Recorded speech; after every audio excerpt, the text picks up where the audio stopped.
Let's learn about triangles. I'll start out by showing you how to draw a triangle. First, start at the top and draw a line diagonally down and to the left. Then, draw another line across. And finally, draw one more line diagonally back to the start. A triangle has 3 sides.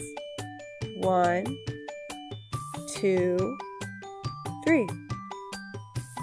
3 angles. 1, 2, 3.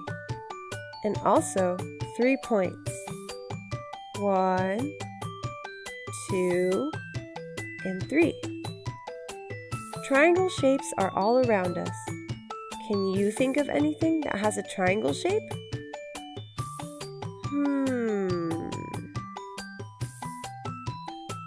Maybe half a sandwich. Or this ice cream cone? What about this Christmas tree? A slice of pizza? Or even the entrance to this tent? Look around you and see if you find anything else with a triangle shape. Have fun and see you next time! Don't forget to subscribe to see more videos from Totally Tots.